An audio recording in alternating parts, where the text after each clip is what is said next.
La question qui dérange. On dit souvent « la raison du plus fort est toujours la meilleure ». Une phrase célèbre mais terriblement fausse. Car dans notre monde moderne, la force ne réside pas seulement dans les muscles ou les armes. Elle est dans l'argent, dans les relations, dans les institutions.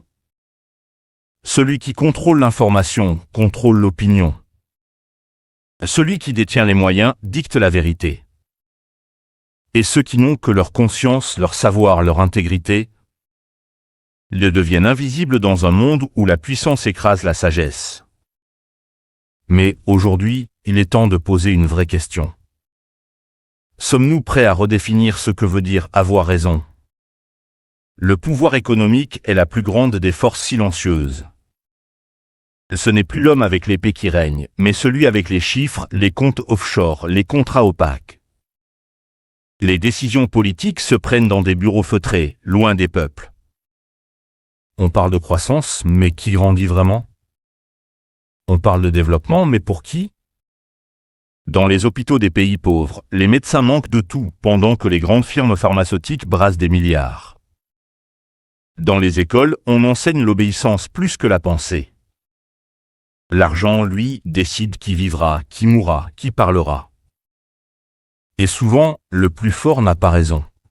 Il a juste les moyens de faire taire ceux qui l'ont. On nous répète que l'éducation est la clé. Mais de quelle porte parle-t-on ? Un jeune diplômé d'un quartier pauvre peut avoir toutes les compétences. S'il ne se soumet pas au système, il reste au bas de l'échelle. L'école devrait émanciper, mais souvent elle formate. Elle crée des exécutants, pas des penseurs. Et quand un esprit libre émerge, il est vite ramené à l'ordre. Perdre la peur de perdre un emploi. Par l'illusion de promotion vide de sens. Ou par l'achat pur et simple de son silence. La connaissance sans liberté, c'est une prison dorée.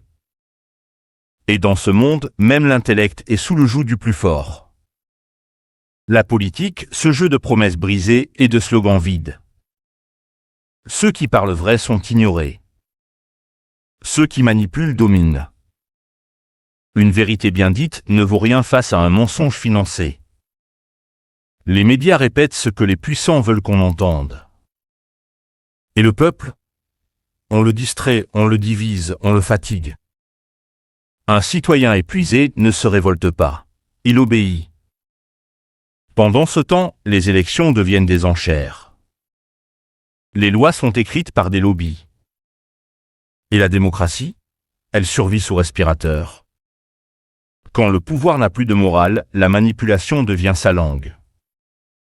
Même la foi n'est pas épargnée. Là où il devrait y avoir humilité, il y a luxe. Là où il devrait y avoir service, il y a domination. Des leaders spirituels plus proches du pouvoir que des pauvres. Des temples transformés en entreprises.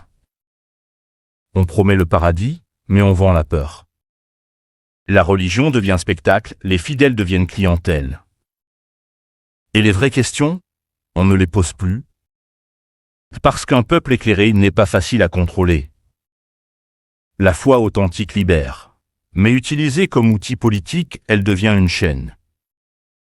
Le plus fort y trouve un trône, le faible y perd sa voix. Dans un monde où tout s'achète, même l'amour devient un produit. Une bague chère, un voyage, un contrat, et soudain, une famille vole en éclats. Un mari ou une femme peut se perdre, non par manque d'amour, mais par trop d'illusions. Les puissants, souvent seuls dans leur tour d'ivoire, achètent l'intimité pour se distraire.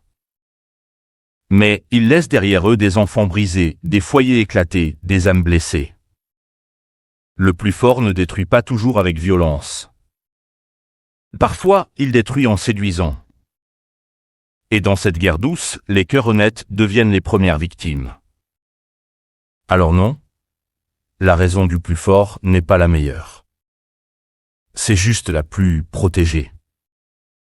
Mais chaque époque a ses voix dissidentes. Chaque génération a ses éveillés.